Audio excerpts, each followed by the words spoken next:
Hey guys, in this quick tutorial, we'll walk you through how to view and download your billing history on Nav. If you don't have a Nav Prime account yet, we've included our affiliate link in the description below, along with other helpful business tools and resources, so feel free to check those out. Once you've clicked on our affiliate link, you should see a screen that looks like this. Go ahead and click on the Login button to get started. Next, on the fields provided, enter your account email and password. Then click on Login.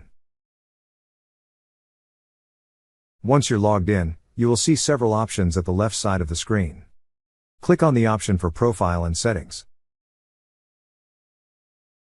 Under Profile and Settings, you will see several tabs. Click on the tab that says Billing. On this page, you will see your billing history.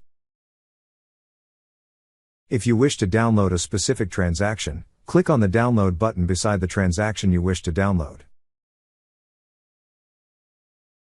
That's how you view and download your billing history on Nav. Thank you so much guys for watching, and if you have not yet subscribed to our YouTube channel, please subscribe to our YouTube channel as we create tech videos related to financial apps almost every day. Also check out our recommended resources in the description below for various sign-up bonuses.